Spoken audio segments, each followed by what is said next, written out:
ప్రకాశం బరాజ్లో బోట్ల తొలగింపు పనులు ముమ్మరంగా సాగుతున్నాయి. అయితే బోట్లు దృఢంగా ఉండడంతో ఈ ప్రక్రియ కష్టతరమవుతోంది. దీంతో కాకినాడ నుంచి బోట్ల తొలగింపులో అనుభవం ఉన్న అబ్బులని పిలిపించారు. ప్రత్యేక బృందం రాకతో బోట్ల తొలగింపు పనులు మరింత వేగవంతం కానున్నాయి. సాయంత్రానికి బోటును బయటకు తీసే అవకాశం కనిపిస్తోంది.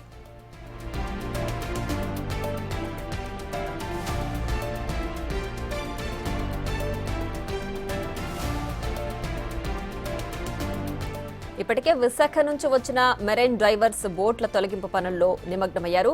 నది లోపలికి వెళ్లి నిరంతరాయంగా బోట్లను కట్ చేస్తున్నారు. అయితే ఇప్పుడు నీటి మట్టం తగ్గడంతో ఎయిర్ బెలూన్లు వాడలేకపోతున్నారు ప్రత్యేక బృందం సభ్యులు. 3 భారీ బోట్లు ఒకదానికొకటి లంకిపడ్డంతో మరింత కష్టపడాల్సి వస్తోంది. ప్రస్తుతానికి ఒక బోటు 70% మేర కట్ చేశారు.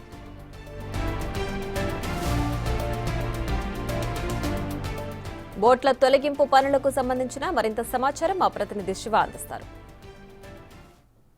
ప్రస్తుతం ప్రకాశం బ్యారేజీలో భారీ స్థాయిలో ఇన్ఫ్లో తగ్గిపోయిన పరిస్థితి కనిపిస్తోంది. ఇన్ఫ్లో తగ్గడంతో కూడా ఏదైతే ప్రకాశం బ్యారేజీలో ఉన్న బోట్లను తొలగింపు ప్రక్రియ వేగవంతమైంది. దాదాపుగా 3 బోట్లు ఏదైతే ప్రస్తుతం ప్రకాశం బ్యారేజీ ఉన్నాయి, ఈ బ్యారేజీకి సంబంధించి ఒక్కొక్కటి 40 నుంచి 50 టన్నుల కెపాసిటీ ఉన్న నేపథ్యంలో కూడా దాన్ని పూర్తి స్థాయిలో నీరు, అలాగే మరొక వైపు ఇసుక డంపు పూర్తి స్థాయిలో చేరుకోవడంతో కూడా వాటిని వెలికితీత ప్రయత్నం చాలా ఇబ్బందికరంగా మారింది.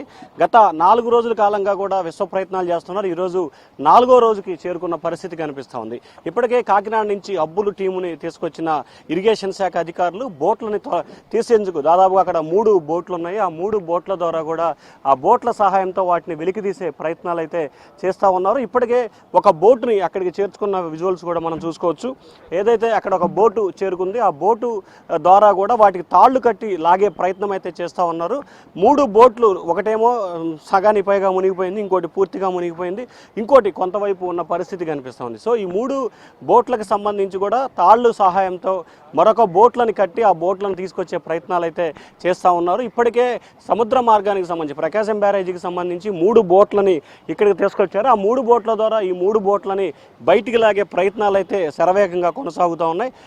నిన్న ఈరోజు మొన్న దాదాపుగా 4వ రోజుకి చేరుకుంది బోట్ల వెలికితీత కార్యక్రమం. ఇప్పటికే మంత్రి నిమ్మల నారాయణ స్వయంగా పరిశీలించి ఏర్పాట్లని చూడటం జరిగింది. ఈరోజు దాదాపుగా మధ్యాహ్నానికి ఒక బోటుని 2 భాగాలుగా విభజించి తీసుకొచ్చే ప్రయత్నం చేస్తామని చెప్పి కూడా నిమ్మల రామానాయుడు చెప్తున్నారు. సో దానికి సంబంధించి ఏదైతే బోట్లు ఒక్కోటి 40 నుంచి 50 టన్నుల బరువు, అలాగే వరద నీరు చేరుకోవటం, దాంతోపాటుగా ఈ సముద్రం నీరు వెంట కూడా ఇసుక కూడా దాంట్లో చేరుకోవడంతో ఆ బోట్ల లాగే ప్రయత్నం కొంత ఇబ్బందికరంగా మారిందనేది మంత్రి చెప్తున్న భావన. సో దాని నేపథ్యంలోనే వీటికి తీయటానికి మొదటి రోజు క్రెయిన్ల సహాయంతో తీయాలని చెప్పి భావించారు. కానీ ఆ రోజు కూడా ఏమాత్రం కూడా సాధ్యం కాలం. ఇక 2వ రోజుకు సంబంధించి విశాఖపట్నం నుంచి ప్రత్యేక 13 మందితో ఒక టీం వచ్చింది. ఆ టీము కటింగ్ ద్వారా, అంటే నీళ్ల లోపలికి వెళ్ళి 12 అడుగుల లోపలికి వెళ్ళి వాటిని కట్ చేసే ప్రక్రియ ద్వారా తీసుకొచ్చే ప్రయత్నం చేశారు. సో దానికి సంబంధించి 2వ రోజు ఏమాత్రం కూడా ఆశించిన స్థాయిలో కనిపిస్తుంది. ఇక 3వ రోజు నిన్నటికి సంబంధించి దాదాపుగా 70% పైగా కూడా బోటుని వెల్డింగ్ ద్వారా కట్ చేసిన పరిస్థితి కనిపించింది.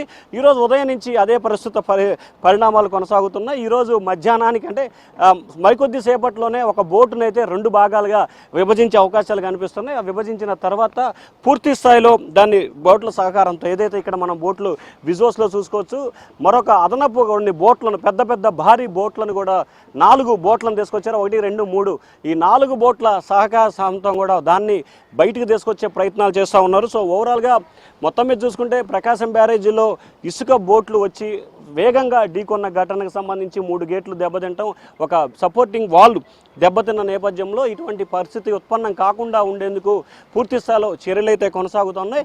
ఎట్టి పరిస్థితుల్లో కూడా ఈరోజు ఒక బోటుని బయటికి తీస్తే కనుక దాని కింద ఉన్న మిగిలిన 2 బోట్లను తీయటం చాలా ఈజీ అవుతుందనేది నీటిపారుదల శాఖ అధికారులు చెప్తా ఉన్నారు. ఇప్పటికే 3 టీములు నిర్విరామంగా 4 రోజుల కాలంగా పనిచేస్తూ ఉన్నాయి.